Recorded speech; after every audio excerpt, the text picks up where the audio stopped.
하나님 아버지 감사합니다. 함께 지어져 가라고 우리를 공동체로 부르셨고 함께 고난도 이겨나가라고 형제 자매로 묶어주신 아버지의 깊은 사랑에 감사드립니다. 비록 연약하고 부족한 것 투성이지만 그럼에도 불구하고 끝까지 공동체를 사랑하시는 주님의 은혜를 찬양합니다.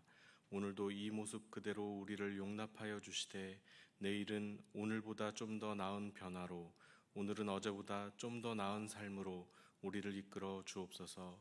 예수 그리스도의 이름으로 기도하옵나이다. 아멘. 찬송가 304장을 함께 부르시겠습니다. 찬송가 304장입니다.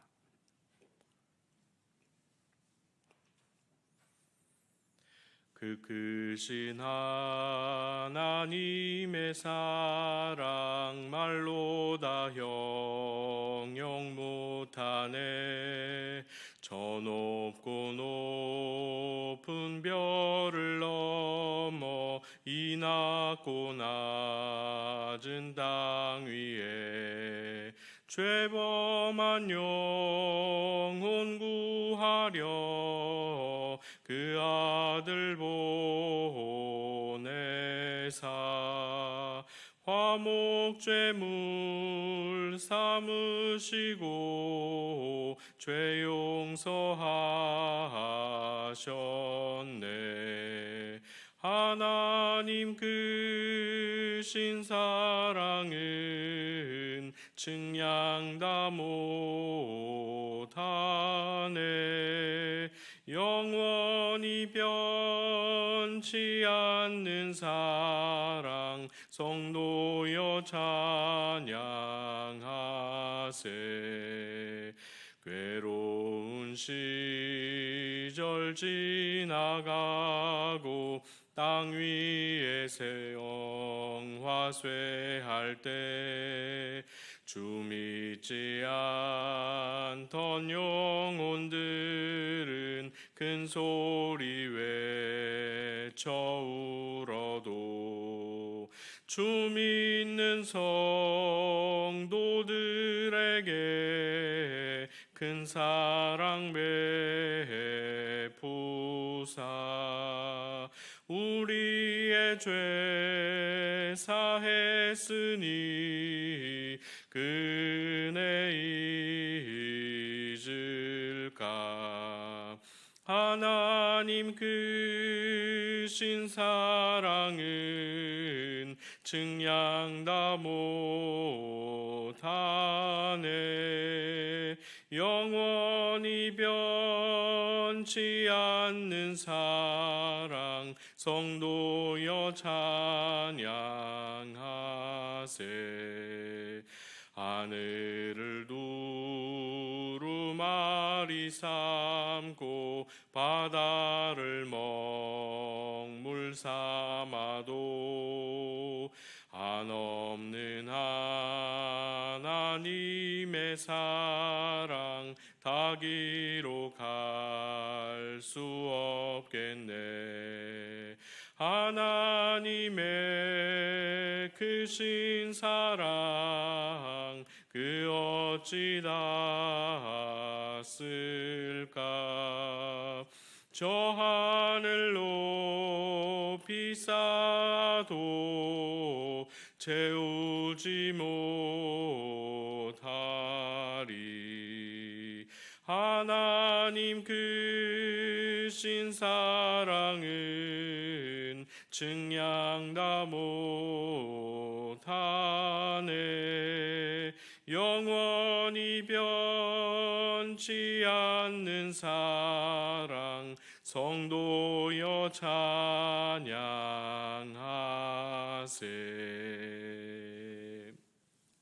아멘. 오늘 우리에게 주시는 하나님의 말씀은 사도행전 10장 44절에서 11장 3절까지의 말씀입니다.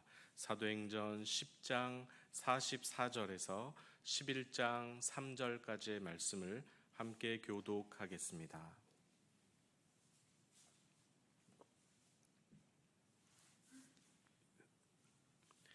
10장 44절 제가 먼저 읽겠습니다. 베드로가 이 말을 할 때에 성령이 말씀 듣는 모든 사람에게 내려오시니 베드로와 함께 온 할례원하는 신자들이 이방인에게도 성령 부어 주심으로 말미암아 놀라니 이는 방언을 말하며 하나님 높임을 들음이러라.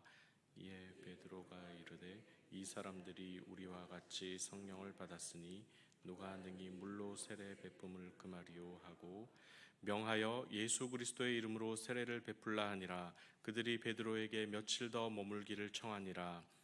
유대에 있는 사도들과 형제들이 이방인들도 하나님의 말씀을 받았다 함을 들었더니 베드로가 예루살렘에 올라갔을 때에 할례자들이 비난하여 이르되 내가 무할례자의 집에 들어가 함께 먹었다 하니. 아멘. 패러다임 시프트, 패러다임의 전환이란 말은 원래 과학자가 사용한 단어입니다. 과학혁명의 구조라는 책을 쓴 토머스 세뮤얼 쿤이라는 과학자가 처음 사용했습니다. 기존의 많은 이론들 중에 지배적인 한 이론이 주류를 이룹니다. 그런데 그 이론만으로 설명할 수 없는 것들이 점점 많아지면 그 주류의 이론이 도전을 받고 위기를 맞지요. 이때 여러 이론들이 서로 경쟁하고 충돌하면서 새로운 한 이론이 부상하게 됩니다. 그래서 주류가 되고 받아들여지는 과정에서 과학이 발전한다. 이것을 패러다임의 전환, 과학혁명이라고 불렀습니다. 이것은 안정된 상황보다도 위기나 불안정한 상황에 더 잘 어울리는데요. 예를 들면 미국의 9.11 테러 직후에 찾아온 경제 침체를 어떻게 기업들이 대비했는가 살펴볼 수 있습니다. 애플사는 핸드폰을 싸게 만들지 않고 이 위기 때에 오히려 고가의 제품을 게임 체인저로 내세웠는데 그것이 지금까지 대박이 나 있습니다. 타사 제품과 기능에는 큰 차이가 없지만 조금 더 세련된 디자인과 편리성 그리고 자기들만의 독자성을 무기 삼아서 가격을 많이 올렸습니다.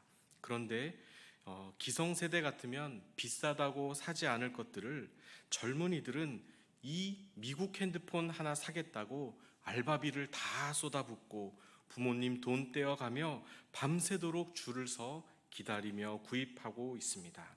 지금도 아이폰 신제품이 나오면 매장 앞에 텐트 쳐놓고 저녁부터 새벽까지 밤을 새우는 청년들을 볼 수 있습니다. 반대로 우리 대한민국의 삼성 갤럭시 폰이 그 아성의 도전장을 냈지만 결국 갤럭시 폰은 아저씨들이나 쓰는 아재폰으로 전락한 것입니다.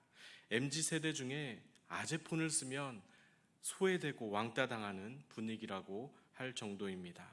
대단합니다. 위기와 불안 가운데 던진 역발상적인 아이디어 하나가 시장의 흐름을 바꾸었고 판도를 뒤집은 결과 한때는 세계 핸드폰 시장을 주름잡던 노르웨이의 노키아도 무너졌고 모토로라도 무너졌는데 이제 삼성이 겨우 쫓아가고 있고 그 뒤를 이어 중국의 화웨이가 무섭게 추격하고 오지만 결국은 따라하고 모방하는 것만으로는 결코 주류를 이룰 수 없다는 것을 확인할 뿐입니다. 그래서 이 시장 경제는 주류가 되어 살아남기 위해서 기존의 흐름을 거부하고 새로운 아이디어를 내느라 상상을 초월할 정도의 경쟁을 치르고 있습니다. 물론 이 자유주의 경제 체제를 빗대어서 교회를 생각하는 것은 큰 무리가 있지만 어느 시대와 지역이나 상관없이 큰 변화를 이끌어내고 전체적인 흐름을 주도하는 일에 있어서 패러다임의 전환이 주는 통찰력은 종교나 과학을 막론하고 우리가 한 번쯤은 생각해 볼 만한 가치가 있다고 봅니다. 바로 오늘 사도행전 10장, 11장 베드로와 고넬료 사건이 그러합니다. 이방인과 교제하고 가까이 지내는 것 자체가 위법이라 할 정도로 유대 사회는 폐쇄적이었습니다. 안타까운 사실은 하나님이나 예수님이나 성령님이나 어느 누구도 유대인들에게 그런 폐쇄적인 사회를 세우라고 한 적이 없다는 것입니다. 세상과 구별되어 하나님의 거룩함을 소유한 제사장 나라가 되라. 그래서 열방을 하나님께로 인도하라고는 하셨는데 선민은 구원받고 이방은 구원받지 못한다고는 말씀하지 않으셨습니다. 굉장히 아이러니합니다. 성경 어디에도 고넬료 사건을 장장 2장이나 할애해 가면서 베드로의 편협하고 왜곡된 하나님 이해 그리고 율법과 구원에 대한 유대인들의 무지를 다룬 적이 없습니다. 이렇게 많은 분량 가운데 그렇게 긴 만큼 중요한 사건이라는 뜻입니다. 생각해보면 이 사건이 구약의 요나서와 똑 닮아 있는 것을 봅니다. 요나서의 신약적인 해석이라고도 할 수 있겠습니다.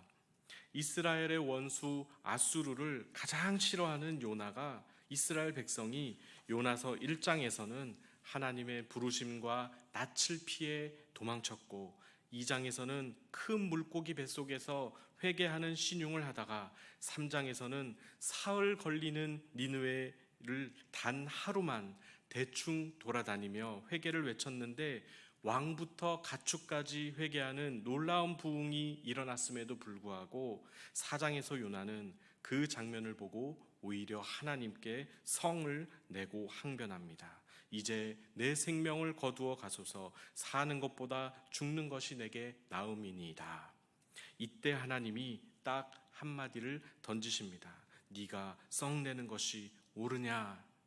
그리고 말로는 안 되겠다 싶으셨는지 한 사건을 일으키십니다.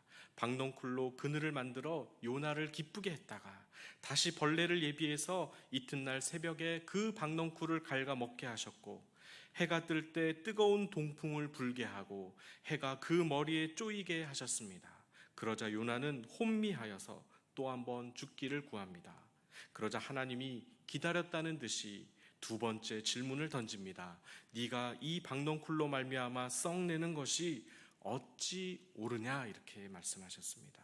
첫 번째 하나님의 질문은 네가 썩내는 것이 옳으냐 하셨는데 지금은 어찌 옳으냐 하면서 마치 벼르다가 말씀하신 것 같습니다. 그러자 요나의 썩내는 것도 만만치 않게 되었습니다. 내가 썩내어 죽기까지 할지라도 옳습니다. 당장 내가 성질나 죽겠는데 당신이 무슨 상관입니까? 차라리 날 죽이시오. 이런 식입니다. 이제 최종적으로 하나님이 요나서의 결론을 내리십니다. 요나서 4장 10절과 11절을 우리 함께 읽어보겠습니다. 시작. 여호와께서 이르시되 내가 수고도 아니하였고 재배도 아니하였고 하룻밤에 났다가 하룻밤에 말라버린 이 박넝쿨을 아꼈거든. 하물며 이 큰 성읍 니느웨에는 좌우를 분별하지 못하는 자가 12만여 명이요 가축도 많이 있나니 내가 어찌 아끼지 아니하겠느냐 하시니라.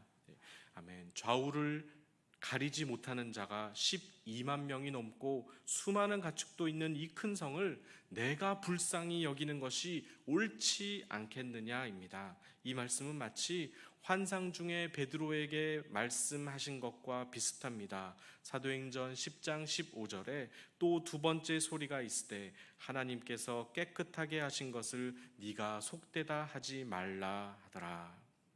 창조주 하나님 자신이 깨끗하다는데 왜 베드로 네가 먹을 수 없다고 하는지 이해가 되지 않는다는 말입니다. 하나님이 니느웨 사람들을 아끼고 사랑해서 구원하시겠다는데 왜 요나 네가 그 일을 갖고 썽을 내는 것이 과연 옳으냐 하는 소리입니다.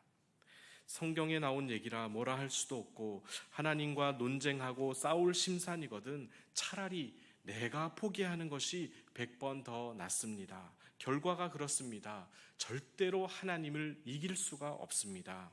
그렇게 베드로와 그와 함께 온 할례 받은 신자들이 이방인들에게도 성령 부어 주심으로 말미암아 놀랐습니다. 베드로도 이 사람들이 우리와 같이 성령을 받았으니 누가 능히 물로 세례 베품을 금하리요 하면서 세례를 주었습니다. 그런데 이 소식이 유대에 있는 사도들과 형제들에게 알려지자 11장 2절에서 예루살렘에 있던 할례자들이 베드로를 비난했습니다. 무할례자의 집에 들어가 함께 먹었다는 것입니다. 부정한 이방인들과 함께 식탁에서 교제하는 것은 중대한 율법의 위반이라고 여긴 사람들입니다. 그들은 하나님이 기꺼이 베드로와 고넬료 사건을 통해 깨닫게 하신 귀한 진리를 여전히 부정하고 그들을 비난했습니다. 이 사람들이 문제입니다. 하나님의 뜻과 의도가 분명히 드러났음에도 불구하고 끝까지 인정하지 않았습니다. 자신들의 생각이 더 옳다고 하면서 썽을 낸 것입니다. 앞으로 바울이 가는 곳마다 줄곧 따라다니며 심각한 복음의 회방꾼들이 됩니다. 그러나 베드로는 성령께서 그에게 베푸신 놀라운 사건을 그를 비난하는 할례자들에게 잘 설명해 주었고, 진심이 통했는지 그들은 모든 것을 하나님의 뜻으로 알고 인정했습니다. 사도행전 11장 17절과 18절을 함께 읽어보겠습니다. 시작. 그런즉 하나님이 우리가 주 예수 그리스도를 믿을 때에 주신 것과 같은 선물을 그들에게도 주셨으니 내가 누구이기에 하나님을 능히 맡겠느냐 하더라. 그들이 이 말을 듣고 잠잠하여 하나님께 영광을 돌려 이르되 그러면 하나님께서 이방인에게도 생명 얻는 회개를 주셨도다 하니라. 아멘. 예루살렘 교회의 지도자 베드로조차도 하나님을 능히 막을 수 없었습니다. 유대인들이 부정하다고 여기는 이방 사람들에게 성령을 주고자 하시는 하나님의 역사를 막을 자는 아무도 없었던 것입니다. 생명 얻는 회개와 성령 주심의 역사는 지금도 오늘 우리에게 허락하신 하나님의 선물인 줄로 믿습니다. 이것을 능히 막을 자가 아무도 없습니다. 악한 영들이 막겠습니까? 이단들이겠습니까? 교회의 어려움들이겠습니까? 시험들 만한 일들 때문에 막히겠습니까? 기후 재앙 때문입니까? 불안한 남북 정세 때문입니까? 세계 경제의 침체 때문입니까? 아무것도 하나님을 막을 수 없는 것입니다. 하나님은 오늘도 여전히 그분의 약속을 이루어 가실 것입니다. 예수 그리스도를 믿는 모든 자에게 동일하게 그의 성령을 부어 주실 것이고 하나님의 자녀 삼아 주실 것입니다. 그 일 밖에서 뒷짐지고 그래 너 잘하나 보자 하는 마음은 우리가 베드로를 비난했던 그 할례자들과 다를 바 없다는 것을 말해주지만, 반대로 베드로를 따라 고넬료의 집에 찾아가서 이방인들에게도 성령 부어주심을 목격한 할례자들의 입장에서는 모든 일이 패러다임의 전환과 같은 변화로 다가올 것입니다. 구원의 일에 참여하게 되는 것입니다. 그리하여 아무도 막을 수 없는 하나님의 복음의 역사가 내 삶에도 흘러가서 생명 얻는 회개와 구원의 역사를 일으키는 도구로 사용될 줄로 믿습니다. 오늘 그렇게 나의 하루를 사용해 달라고 우리가 기도하면 좋겠습니다. 기도하겠습니다. 우리가 사랑의 하나님이라고 기도하고 부르지만 정작 우리는 하나님의 사랑을 얼만큼 깨달았고 얼만큼 받아들였는지 궁금할 때가 많습니다. 왜냐하면 내 안에서 함부로 남을 비난하고 정죄할 때가 많을 때는 내가 구원받은 사람이 맞는지 의심될 때가 있기 때문입니다. 그러나 오늘 또 한번 사도행전의 말씀 안에서 베드로와 그와 함께 온 할례자들이 목격한 충격적인 일 앞에서 다시 하나님의 선교의 열정이 일어나게 하여 주시고 겸손하게 나를 부인하고 주님을 자랑하는 입술이 되도록 우리를 인도하여 주옵소서. 모든 불의에서 우리를 구원하신 우리 구주 예수 그리스도의 이름으로 기도하옵나이다. 아멘.